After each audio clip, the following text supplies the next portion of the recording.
magbigay ako sa iyo na kunting allowance, advance gift ko sa iyo. Okay na to. Bandang huli, mapagtiwalaan ka rin yan sa malalaking bagay. Crush dyan, huwag nang sabihin. Naiiyak na si Neri. Huwag mong ano. P Team Neri. Please like and subscribe.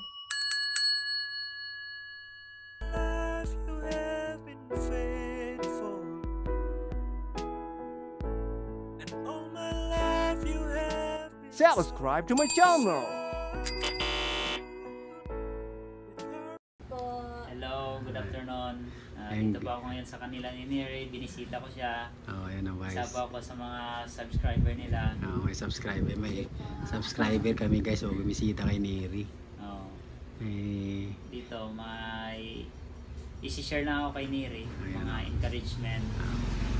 Saka ilang taon ka na ngayon, Neri? Nakita na. Basta ang ma-advise ko lang, Neri, unahin mo talaga ang pag-aaral. Saka kasi pag natapos mo yung pag-aaral, yan na yung pinakamalaking reward sa iyo. Saka hindi mo talaga yan temptation sa mga kabataan ngayon matindi na, hindi tulad dati. Ngayon hawak mo na ang cellphone, andyan na lahat, anytime mo na anong makikita mo dyan. Kaya mag-ingat ka talaga palagi kung anong mga pinapanood mo. Kasi di ba may kantang utokso, layuan mo ako. Hindi mo talaga masabihan ng tukso na layuan mo ako. Ikaw talaga ang lalayo sa tukso. Payo ng pastor yan guys. Pastor yung saka may verse may verse na si pastor. 1 Peter chapter 5 verse 8. Be sober and be vigilant, for the enemy is like a roaring lion seeking someone to devour. So ang kalaban po natin ay ang yung mga masasamang espiritu. Parang parang leon na naghahanap na masisilo. Oo, kung anong nila matatrap, mahuli. So ikaw talaga yung lalayo. Ikaw yung lalayo sa tukso. Huwag mong sabihin katulad ng kanta na utokso, layuan mo ako. Kasi andyan yan palagi, sumusunod-sunod yan sa atin. Saka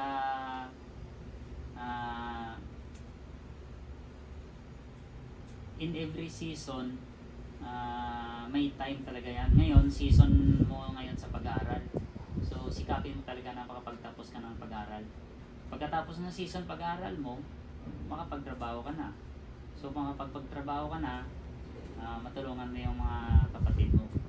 Kasi ako, panganay ako panganay ako. Tapos nung nakapagtapos ako ng pag-aaral, ako yung nagpaaral ng sunod sa akin, sa kapatid ko, pati yung bunso namin. So inuna ko talaga yung yung pamilya ko. Kung ikaw, kung makapagtapos ka ng pag-aaral, sariling experience yan. unahin mo talaga yung pamilya mo. May-inspired si Neri. Huwag mong pabayaan yung mga kapatid mo. Para kung makapagtapos kayo lahat sa pag-aaral, saka makapagtrabaho kayo, sabay-sabay kayong aangat. Galing So ngayon, sa amin dati, grabe yung mga paghihirap na nadaanan namin. Kasi mahirap din kami. Naranasan ko, parang working student din. Dami akong mga alaga dati. May alaga akong baboy, kambing, manok. Tsaka nag-ano ako ng baka, papastol. Yun.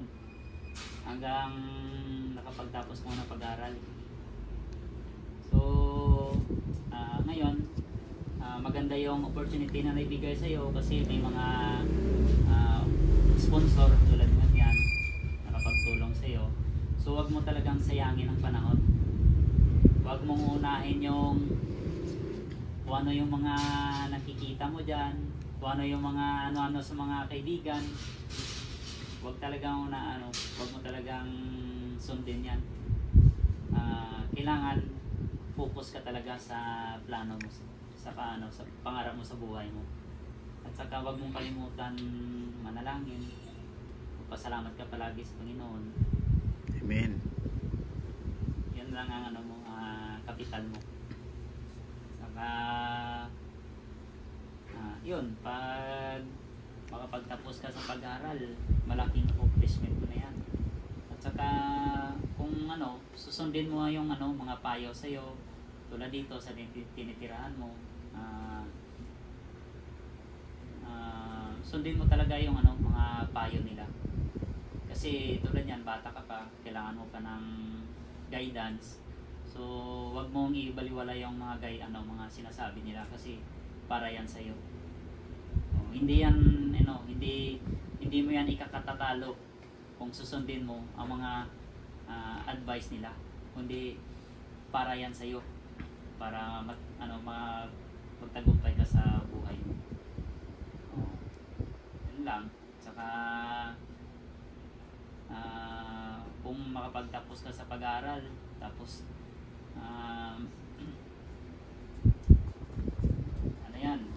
una yung matutuwa niyan yung Panginoon.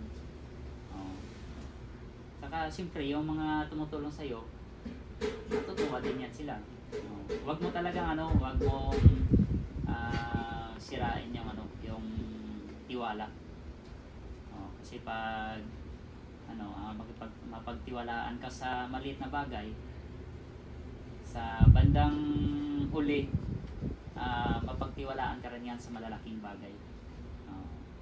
Yun lang ang tandaan mo palagi. So yung mga yung mga crush dyan, huwag nang sabihin kung sinong crush mo.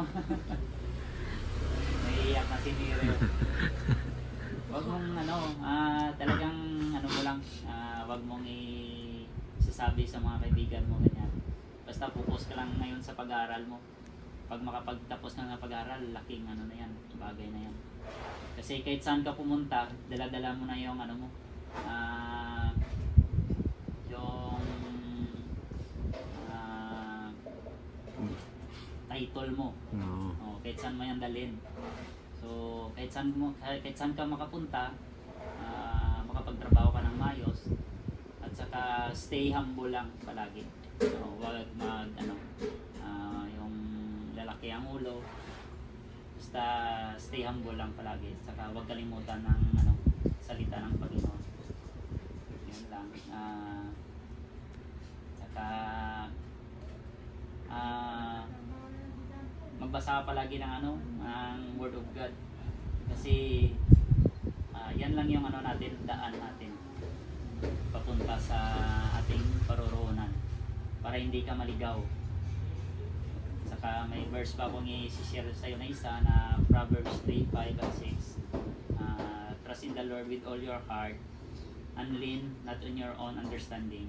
In all your ways acknowledge Him and He shall direct your path. Yun lang rin. Saka good girl lang palagi. Saka isipin mo na i-pray mo palagi na magiging good example ka sa iyong family, hindi lang sa iyong family, saka sa lahat ng mga kabataan. Kasi marami ng kabataan ngayon na pinapaaral pero hindi nag-aral ng maayos. Tulad may mga iba na pinapaaral, hindi nakatapos ng pag-aaral kasi nabuntis ng maaga. So may time talaga dyan na darating ka dyan sa magkapamilya ka. So unahin mo talaga ngayon yung foundation mo. Kailangan tibayin mo ang foundation mo para kung magkapamilya ka na, hindi ka mahirapan. So sana hindi mo makalimutan yung mga mga advice sa'yo. Saka patuloy lang kung ano man ang mga pagsubok na darating sa buhay. So tapos ipag-pray mo rin palagi yung family mo na hindi sila mag-worry sa'yo. Kasi maganda naman yung, okay naman yung mo dito, kalagayan lang, aral lang palagi. Huwag kalimutan magpasalamat sa Panginoon. Magbasa ka ng Word of God. Kasi yun yung guide natin sa buhay natin. So, Neri, God bless you. Saka may bigay ako sa iyo na kunting allowance. May sponsor, oh. Kunting allowance. Ito lang Neri ang advance gift ko sa iyo. Okay na to. Advance gift ko sa iyo ngayong Ay, Neri, may bigay sa'yo, Neri. Christmas. Saka sa lahat ng bagay na matatanggap mo, huwag mong kalimutan na magpasalamat sa Panginoon. Amen. Yun lang Neri, God bless you. Sana ay magiging good example ka sa mga mga kabataan.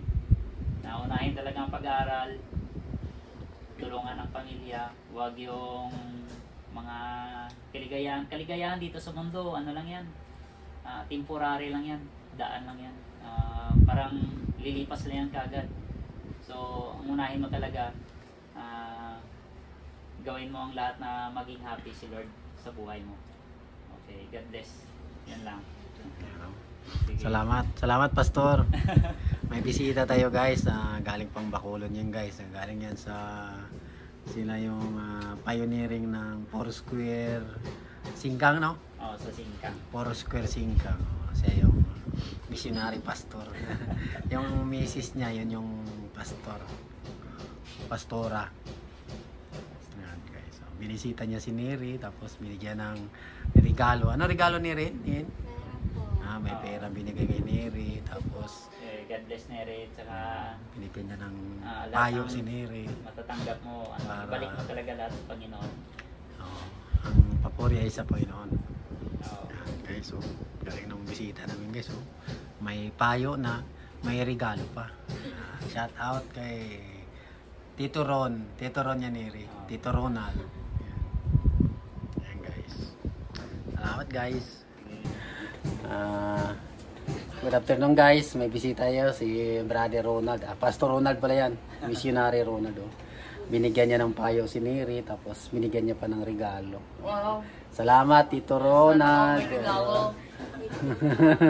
Subscriber guys ni Pogong Bihero, subscriber natin yan. Salamat. At higit sa lahat, Shout pinsan out. ko, ganon. Pinsan ko rin yan.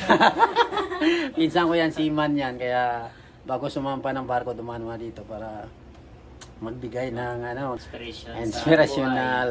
Yan. Kasi matindi pinagdaanan din yan. It's the inspirational talk. Yan. Sige guys, salamat sa panonood. Shout out sa Foursquare Singkang. Boys of Truth sa Bacolod, Bacolod. sabihin mo, hindi nila yung singkang. Sa Bacolod, sa Singkang. Ano pangalan ba? Boys of Truth ang pangalan ng church na. Voice of Truth ba sa Foursquare Singkang? Sa may Barangay Singkang. Barangay Singkang. Cancer sa Santo Polo. Ayan. Nice guys. Ayan, hi guys. Gigising ko lang may pala dito. May bisita si Oo. May doon. May talk na nangyayari. May Tony Talks. Ngayon, Ronald Talks pala to. Si Pastor Ronald. Napaiyak niya si Neri guys. Sa ganda ng kanyang mensahe. Hindi ko nakita. Pwede ulitin. Ulitin mo nga para na-touch si Neri. Oo. Yung mga na lang, konti-konti na lang. Yung mga parang review konti. Kasi yung sinare ko kay Neri, yung sa verse na 1 Peter chapter 5 verse 8. Yung be sober and be vigilant for the enemy is like a roaring lion looking for someone to devour. Tama. Yung kalaban natin ay parang leon yan na nahahanap ng mahuli o madadakma. Saka yung kanta na yung di ba may kanta na utok sulayuan mo ako. Hindi mo talaga masabihan niya na ang tukso lalayo sa iyo. Kasi ang tukso parang leon yan na andyan palagi sa likod mo. Binabantayan ka lang paano kanya mahuli. So wag kang magpahuli. Ikaw yung lalayo sa tukso. Saka yung mga kabataan ngayon, sa generation ngayon, iba na talaga dahil sa social media. Saka sa gadget ngayon, ang cellphone, hawak-hawak mo na anytime, pwede ka mag-search dyan kahit ano, kung anong mapanood mo. So, andyan na yung temptation mag-umpisa sa ano ngayon, sa mga gadget. So, anong napapanood mo, kung nakapanood ka ng mga hindi maganda, siyempre, papasok din yun sa isip mo, hindi maganda.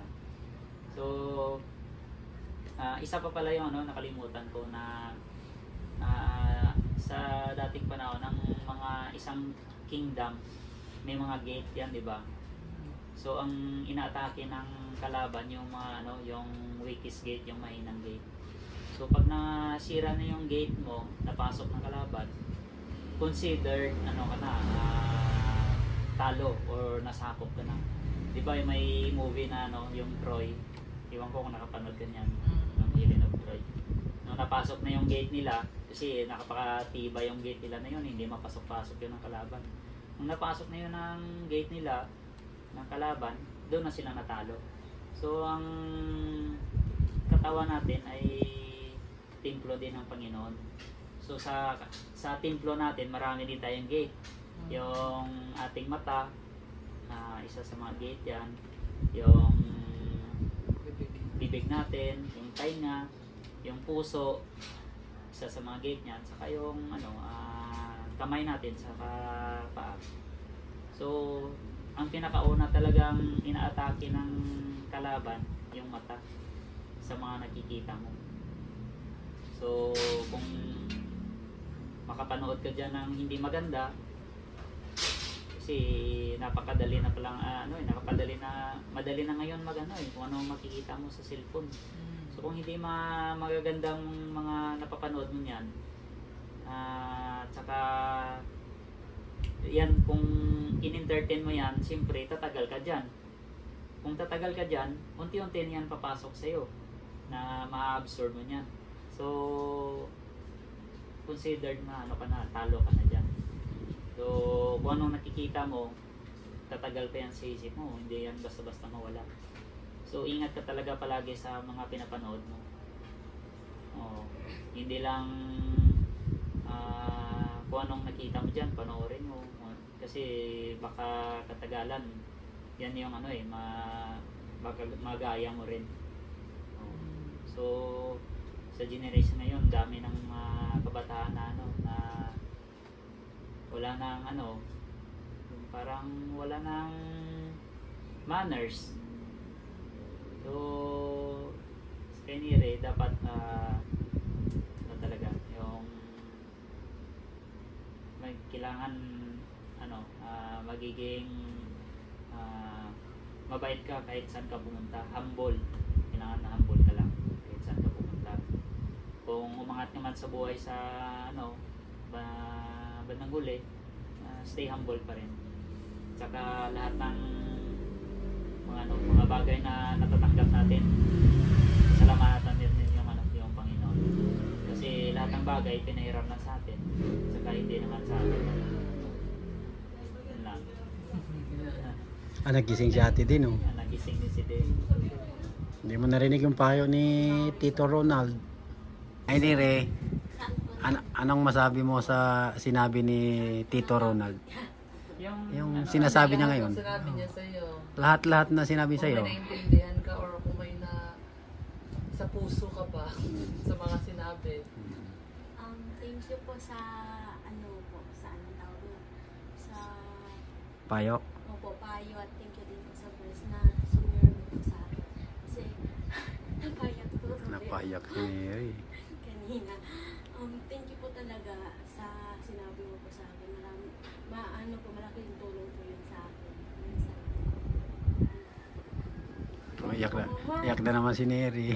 Sige, bye na guys kasi iyak na si Neri. Madaling matouch yung malambot ang puso ni Neri. Madaling matouch yan Ganon daw yun pag mabait na puso. Madaling matouch niya. Malambot lang yung puso. Malambot ang puso. Kaya makapagsalita si Neri. Thank you po sa regalo mo po sa akin. May regalo si Tito. Bye pa. May pangmanok. May pangmanok si Neri sa school. Thank you all for watching.